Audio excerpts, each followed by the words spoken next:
Mheshimiwa Naibu Spika, na kushukuru na mimi kwa wasaa huu niweze kuchangia bajeti kuu ya serikali.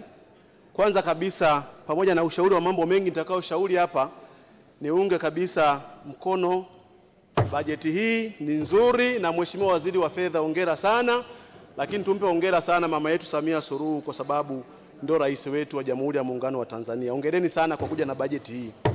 Lakini Mheshimiwa Naibu Spika, masikitiko yangu kidogo tu kabla sianza kuchangia. Mheshimiwa wabunge, tunaposema tunachangia bajeti ya serikali, bajeti kuu, nilitegemea mawaziri wote wawepo humu ndani.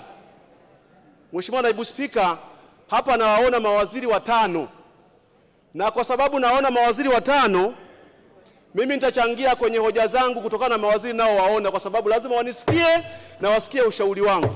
Huwezi kuwa unachangia sehemu ambao waziri hayupo alafu inakuwaje? Bajeti kuu ya serikali sio kwa ajili ya Mwigulu peke yake. Bajeti kuu ni bajeti kuu yote pamoja na mawaziri wote. Kwa hiyo nilikuwa nataka kwanza kutoa hiyo Mheshimiwa Mlugo, naomba mawaziri wawepo bungeni. Mheshimiwa Mlugo, subiri kidogo nitoe ufafanuzi. Waheshimiwa wabunge, nimeshasema mara kadhaa humu ndani, leo nitazungumza kwa kifupi. Serikali iko bungeni. Kwa hiyo msiwe na wasiwasi. Mheshimiwa Mlugo, kama uwaoni hapa, ni kama vile ambavyo viti vingine vya wabunge vipo huko nje vikizungumza na hao waheshimiwa mawaziri. Kwa hiyo lazima wasikilize wabunge, lazima kazi zote zifanyike kwa pamoja. Na wakati huo huo, hii bajeti tunayojaribu kuijadili hapa, wabunge mmeshatoa mawazo mengi ambayo mengine yanatakiwa kuanza utekelezaji mara moja. Hayo yote lazima serikali ikayafanyie kazi. Kwa hiyo siwe na wasiwasi Mheshimiwa Mlugo, changia hata zile wizara ambazo unaona waziri hayupo hapa, kwa sababu serikali ipo. Ndio maana wanazungumza na mimi ujumbe kwangu wataupata, usiwe na wasiwasi wote. Mheshimiwa Mlugo. Mheshimiwa, unilindia dakika zangu. Mheshimiwa, nianze na Wizara ya Madini. Mheshimiwa, nchi hii ingekuwa na fedha nyingi sana. Nchi hii kwa jinsi ninavyoiona, hata Mheshimiwa marehemu Magufuli alikuwa akisema Mungu amlaze mahali pema peponi. Lakini ni kutokana na watumishi wetu wa serikali wanakuwa ni legelege katika kufanya mambo mengine ambayo unaona kabisa fedha zile pale unaziona. Mheshimiwa, nitatoa mfano mmoja kwenye jimbo langu. Mheshimiwa Naibu Spika, kule kwangu kuna sehemu kunaitwa Ngwala. Toka mwaka 2010 kuna kampuni inaitwa Heritage Tanzania imefanya utafiti wa madini adimu duniani yanaitwa rare earth. Madini hayo Mheshimiwa Spika, kama yangeanza kuchimbwa, serikali ingeweza kukusanya kodi nyingi sana. Zaidi ya bilioni 25 serikali ingepewa kodi mwaka mmoja. Zaidi ya bilioni 83 zinakwenda kwenye gharama za uendeshaji. Zaidi ya bilioni 7 mlahaba wa serikali na mambo mengine.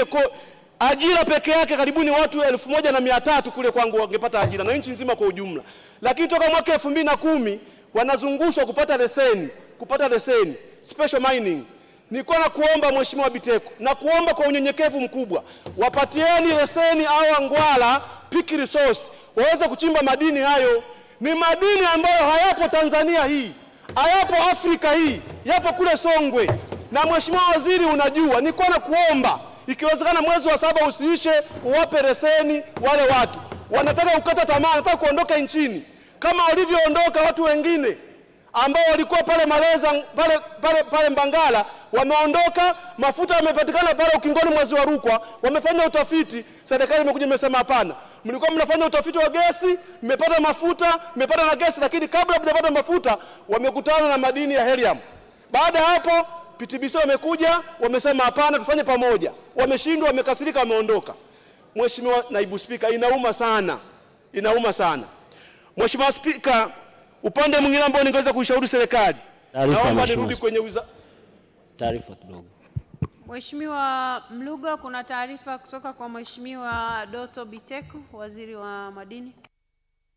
Mheshimiwa Naibu Spika, naomba kutoa tu taarifa ndogo kwa Mheshimiwa Mlugo. Najua anachangia kwa hisia kubwa na angetamani uwekezaji ule utokee. Naomba kutoa taarifa kwenye bunge lako tukufu kwamba kampuni ya PLNG itapatiwa leseni ya uchimbaji mkubwa kwa mujibu wa sheria na tuko kwenye taratibu za mwisho za kuwapatia leseni. La pili, kuhusiana na utafiti wa mafuta pamoja na gesi ya helium.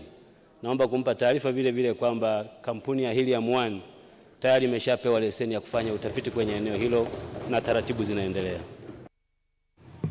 Asante sana Mheshimiwa Mlugo, unapokea taarifa hiyo? Mheshimiwa Naibu Spika, nimepata furaha ya ajabu sana. Hawa ndio mawaziri wanaotakiwa katika nchi hii. Nimefarijika sana. Na huo ndio unapelekea kwamba kweli mimi naongea ubunge. Ubunge lazima Mheshimiwa Spika uongee, alafu waziri take reaction. Ndio maana nilikuwa nimekwambia mara ya kwanza kwamba kuna mawaziri ukiongea wanakuwa hawapo. Nishawahi kuongea mwaka juzi kuhusu usia. Ngoja tuelewane vizuri Mheshimiwa Mlugo. Tuelewane vizuri. Waheshimiwa bunge, nimesema hivi, serikali iko bungeni. Na waziri hapa angeweza kunyamaza, wala sio kazi yake kutoa taarifa. Angeweza kuja kuchangia na yeye kama mbunge mwingine. Na ndio maana wabunge wengine ambao pengine waziri hajasimama kujibu kwenye hoja yako, haimaanishi wewe hujachangia sawa sawa ama hajakusikia. Nadhani tuelewane vizuri hilo Mheshimiwa Mlugo, wewe ulikuwa serikalini, unajua zaidi mambo haya kuliko watu wengine ambao hawajawahi kuwa serikalini. Mheshimiwa Mlugo, malizia mchango wako. Asante Mheshimiwa Naibu Spika. Naomba dakika zangu zilindwe nimalizie mchango wangu kwa amani. Mheshimiwa Naibu Spika, nije upande wa elimu. Mimi ni mwalimu na declare interest kwamba nilikuwa serikalini kweli kwa kutumikia Wizara ya Elimu kama naibu waziri, lakini vile vile nina shule binafsi. Lipo jambo Mheshimiwa Naibu Spika, lazima tulichangie, lakini na dada yangu ndali chako pale unanifahamu, wewe ni rafiki yangu, tunaongea mengi na ninakushauri mengi. Naomba ushauri huu upokee vizuri. Wakati Mheshimiwa Leukiza akichangia jambo moja hapa, ulisimama ukatoa na mwongozo, lakini mimi binafsi sijakuelewa Mheshimiwa Waziri. Naomba na mimi nishauri kama mwalimu. Tunaposema darasa la mitihani, darasa la 4, darasa la 7, form 2, form 4, form 6 kwa mwaka husika, hakuna popote duniani ambapo madarasa hayo yanaweza yakawa hayana mkakati wa kufaulu mitihani. Hakuna. Na wote hapo wabunge tumetoka kusoma, wote tumetoka form 4 huko, tumetoka form 6, tulikuwa darasa la 7. Mimi nilikuwa darasa la 7 mwaka 90 ngapi huko, lakini Mheshimiwa Waziri, nilikuwa nasomea Koroboi mpaka nikafaulu mitihani. Ni mkakati wa kusoma usiku, zinaitwa prepo, hata mchana. Sasa watu wameanzisha Juni program. Mashule yameanzisha Juni program. Na mfano mzuri ni kwa Mheshimiwa Mtaka, mkuu wa mkoa wa Simiyu. Na mpaka Mheshimiwa Rais alikuwa anamsifia namna alivyoanzisha academic Juni program wakati wa likizo. Leo hii Mheshimiwa Waziri unasema kwamba hapana, watoto warudi nyumbani. Darasa la 7 mtoto yule akirudi nyumbani saa hizi na mtihani wa taifa ni mwezi wa 9, watafeli mitihani. Ndio maana watoto wanafeli mitihani, lakini sababu ni viongozi nyinyi mnakataza zile program. Angalia shule binafsi wanavyofanya. Watoto wanasoma usiku, wanasoma Machi program, wanasoma Juni program, wanasoma September program. Madarasa ya mitihani lazima yawekee program. Take it. Walimu kwenye shule za serikali tunakosa walimu wa mathematics, tunakosa walimu wa physics, tunakosa walimu wa chemistry. Wakati shule zimefunga, tunasema darasa la 6 walimu, kwa sababu watu wameenda nyumbani, wao walimu wanafundisha darasa la 6 masomo ya sayansi, waweze kuwasaidia kaka zao pale. Walimu wanajitolea, wazazi wameamua kwa pamoja, wamelipa fedha ya chakula, wamelipa fedha ya malazi, wamelipa fedha za social, wameamua wenyewe watoto wabaki shuleni waweze kusomea. Taarifa. Naomba serikali. Taarifa Mheshimiwa Naibu Spika. Mheshimiwa Mlugo, kuna taarifa kutoka kwa Mheshimiwa Kosato David Chumi. Mheshimiwa Naibu Spika, naomba kumpa taarifa Mheshimiwa Mlugo kwamba mimi pale Mafinga shule ya Changarawe haijawahi kuwa na mwalimu wa physics. Kwa hiyo Juni hii tunachukua walimu kutoka Mafinga Seminary ili waje pale watusaidie kuwabrasha wale watoto. Naomba kumpa taarifa. Mheshimiwa Mlugo, unapokea taarifa hiyo? Naipokea kwa miguu miwili na mikono miwili.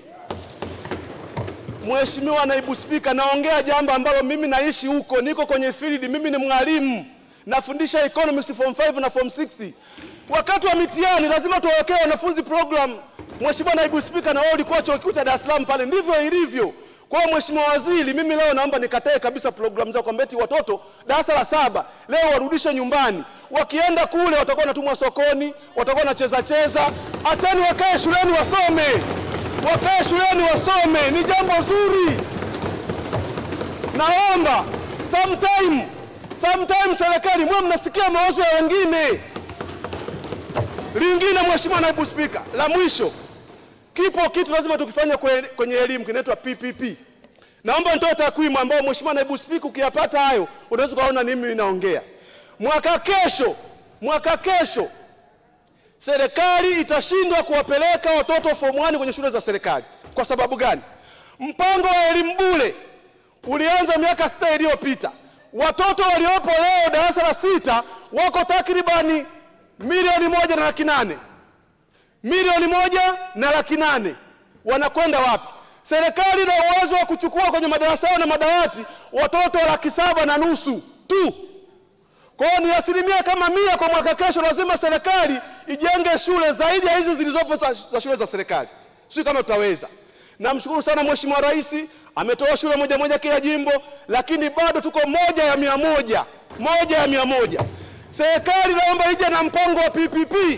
Shule za private zina madarasa, zina madawati, zina walimu, lakini zinakosa wanafunzi. Nchi ni yetu wote, watoto ni wetu wote.